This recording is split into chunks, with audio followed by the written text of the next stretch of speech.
Ada sebuah kisah yang sangat menggugah dari sepasang suami istri yang merupakan sahabat mulia Rasulullah Shallallahu Alaihi Wasallam. Beliau adalah Ummu Sulaim dan Abu Thalhah. Ceritanya Abu Thalhah sedang keluar nih. Beliau meninggalkan anak dan istrinya di rumah.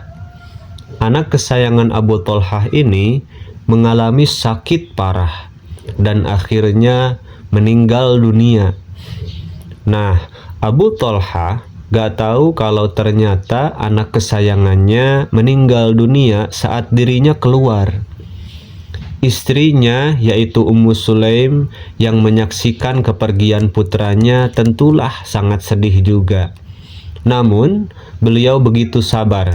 Ummu Sulaim memohon kepada keluarganya agar gak ngasih tahu ke Abu Thalhah kalau anaknya udah meninggal, sampai dia sendiri yang ngasih tahu. Tibalah saat Abu Thalhah pulang ke rumah. Yang luar biasanya nih teman-teman, Ummu Sulaim sama sekali gak menampakkan wajah kesedihan. Beliau bahkan nyiapin makan malam yang terbaik. Ketika suaminya pulang, Ummu Sulaim langsung nawarin makan malam. Abu Thalhah sebenarnya sempat bertanya kepada Ummu Sulaim, "Anak kita ini lagi ngapain?" Kata Ummu Sulaim, "Oh, dia sekarang udah tenang." Padahal maksudnya udah meninggal gitu. Tapi Abu Thalhah nyangkanya anaknya udah sembuh, lalu mungkin sedang tidur pulas seperti itu. Akhirnya ketika melihat makanan-makanan favoritnya dihidangkan sama istri tercinta, Abu Thalhah pun makan dengan lahap di malam itu. Gak cukup sampai sana, ternyata Ummu Sulaim juga berdandan, berhias untuk menyenangkan suaminya. Beliau berdandan dengan dandanan yang paling cantik dan paling disukai oleh suaminya. Dan Abu Thalhah pun malam itu sangat bahagia melihat istrinya, dan lalu di malam itu beliau bersenang-senang dengan istrinya, memenuhi hajatnya hingga beliau puas. Nah, setelah Abu Thalhah puas nih, barulah ternyata Ummu Sulaim mau ngasih tahu ke suaminya tentang kepergian anak yang paling disayanginya. Ummu Sulaim bilang dengan pelan-pelan, mungkin kalau dengan bahasa sekarang pakai ayah atau abi ya. "Abi, gimana coba pendapat Abi kalau ada orang yang nitipin barang nih ke suatu keluarga, terus sama keluarga itu diterima titipannya, terus suatu saat orang itu mau ngambil lagi barang yang udah dititipinnya, boleh nggak keluarga itu nahan barangnya, nggak mau dikembaliin lagi gitu, boleh nggak?" Kata Abu Thalhah, "Ya gak boleh lah, yang namanya titipan kita harus ridho kalau yang punyanya mau ambil." Nah, setelah Abu Thalhah menjawab seperti itu, Ummu Sulaim baru deh ngasih tahu, "Abi sabar ya, raihlah pahala dengan kepergian anak kita." Baru ngasih tahu Ummu Sulaim bahwa anaknya telah meninggal.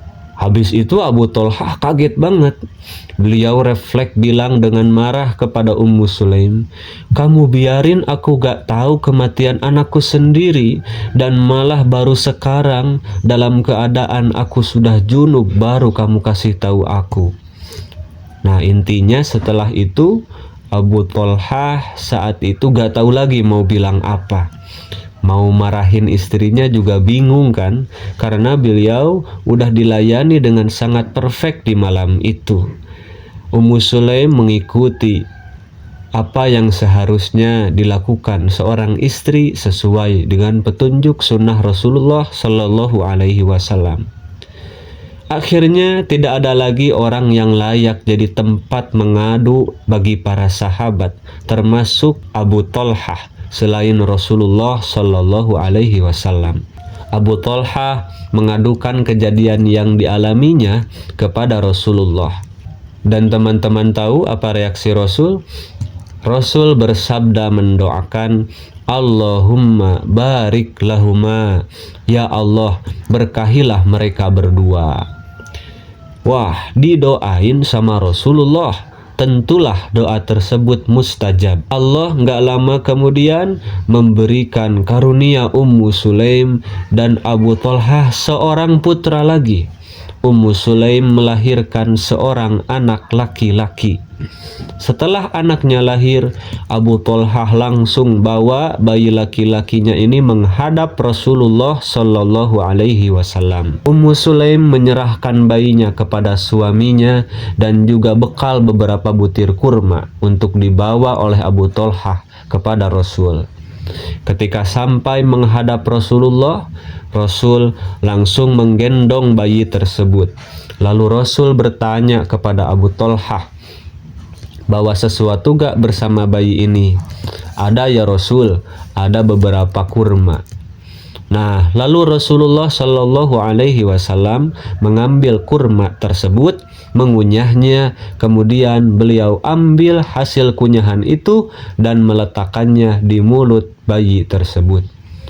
Nabi melakukan yang namanya tahnik, yakni meletakkan kunyahan kurma di atas langit-langit mulut bayi. Gak cukup sampai di situ, Nabi Muhammad pun menganugerahi nama kepada putranya Abu Thalhah dengan nama Abdullah, yang mana kelak Abdullah ini menjadi orang yang sangat soleh dan juga melahirkan generasi-generasi solehin, para pejuang agama Allah dan para penghafal Al-Quran. Masya Allah. Teman-teman, dari kisah Abu Thalhah dan Ummu Sulaim tersebut, kita bisa mengambil beberapa pelajaran. Pertama, kita harus paham bahwa apapun yang saat ini kita merasa memilikinya, sebenarnya itu hanyalah titipan Allah Subhanahu wa Ta'ala. Allah lah yang memiliki semuanya. Kita gak punya apa-apa, sehingga kalau Allah yang punyanya mau ngambil, kita gak berhak untuk marah dan tidak ridho. Sebagai orang yang beriman, kita harus ridho terhadap keputusan takdir Allah Subhanahu wa Ta'ala. Kedua, kita harus bersabar terhadap ujian, terutama yang diceritakan dalam kisah ini. Contohnya adalah ujian kehilangan seperti Ummu Sulaim. Ketika kita bersabar seperti Ummu Sulaim yang berpasrah kepada Allah dan tetap melaksanakan tugas dengan sebaik-baiknya sebagai istri untuk melayani suaminya, maka Allah Subhanahu wa Ta'ala memberikan ganti yang lebih baik terhadap musibahnya. Ketiga, pentingnya memilih orang yang dijadikan tempat mengadu. Dari kisah tersebut, Abu Thalhah datang kepada orang yang sangat tepat, yaitu kepada Rasulullah Shallallahu Alaihi Wasallam. Karena Rasulullah adalah orang yang terbaik dan sebaik-baiknya pendengar. Beliau bisa menjaga rahasia, beliau bisa memberi solusi terbaik, dan beliau itu mustajab doanya. Makanya kita juga kalau ada masalah jangan sembarangan curhat ke orang ya, apalagi kalau kita nyurahin isi hati kita di media sosial. Bahaya itu. Tapi curhatlah ke orang yang soleh, faham agama, paling dekat dengan Allah, yang mengerti kita dan bisa memberi solusi yang terbaik. Keempat, ketika kita punya anak, kita juga disunnahkan bawa anak itu kepada orang yang soleh untuk didoakan dan juga ditahnik. Dan bisa juga kita meminta nama yang terbaik kepada orang yang soleh, yang paham agama dan paham dalam memberi nama yang baik. Sebagaimana yang dilakukan oleh Abu Thalhah yang membawa putranya kepada Rasulullah Shallallahu Alaihi Wasallam. Dan apalagi teman-teman, kira-kira pelajaran yang dapat kita ambil dari kisah tersebut, kasih tahu di kolom komentar ya. Wallahu a'lam bishawab. Aku qouli hada. Wassalamualaikum warahmatullahi wabarakatuh.